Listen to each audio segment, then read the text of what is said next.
அனைவருக்கும் வணக்கம். நான் இந்த வீடியோ எதுக்கு போடுறேன்னா, இப்போ நம்ம சேனல்ல புதுசா பிக்னஸா இருக்கிறவங்களுக்கு ஜோதிடம் பத்தி புதுசா தெரிகிறவங்களுக்கு ஹோரை டக்குன்னு கனெக்ட் பண்ண முடியாது. டக்குன்னு டைம் பார்த்து ஹோரை சொல்ல முடியாது. ஸோ அவங்களுக்கு இந்த மாதிரியான வெப்சைட்லாம் இருக்குது. இந்த வெப்சைட் கூகுள்லயோ இல்லை ஷோரூம்லயோ நம்ம டுடே ஹோரை டைம்ஸ் போட்டாலே உங்களுக்கு அந்த வெப்சைட் காட்டும். ஃபர்ஸ்ட்டு லிங்க் இருக்குது பாருங்கள், அதை ப்ரெஸ் பண்ணுங்கள்.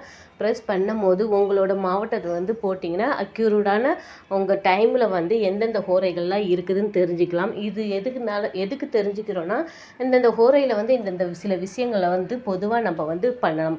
அதுக்காக தான் நம்ம ஹோரை பண்ணணும். இதுவே ஒரு பிரசன்ன முறையில் நீங்கள் ஒரு ஜோதிடமாக நீங்கள் பார்க்கும்போது இந்தந்த டைமில் இந்தந்த விஷயங்கள்லாம் பண்ணலாம், செய்யலாம். அவங்களோட ஜாதக புக்கை வச்சு நீங்கள் இதெல்லாம் கணிச்சு சொல்கிறதுக்கு தான் நான் இந்த வீடியோ எடுத்திருக்கிறேன். ஸோ இந்த வீடியோ பிக்னஸ் உங்களுக்கு யூஸ்ஃபுல்லாக இருக்கும். இந்த வெப்சைட்டில் போய் உங்களோட மாவட்டத்துக்கு போட்டிங்கன்னா அக்யூரேட்டாக உங்களுக்கு உண்டான அந்த டைமில் ஹோரை எந்த ஹோரை இருக்குதுன்னு சொல்ல முடியும். அந்த டைமில் இந்த ஹோரையில் நீங்கள் இதெல்லாம் செய்யலாம், பரிகாரம் பண்ணலான்னு நம்மளுக்கும் செய்ய முடியும். இல்லைன்னா பிரசன்ன முறையில் நீங்கள் ஒரு ஜோதிட முறையில் நீங்கள் ஃபாலோ பண்ணிங்கன்னா அவங்களுக்கு இதெல்லாம் நீங்கள் சொல்லிக் கொடுக்கலாம். இது சொல்கிறதுக்காக தான் நான் இந்த வீடியோ எடுத்தேன்.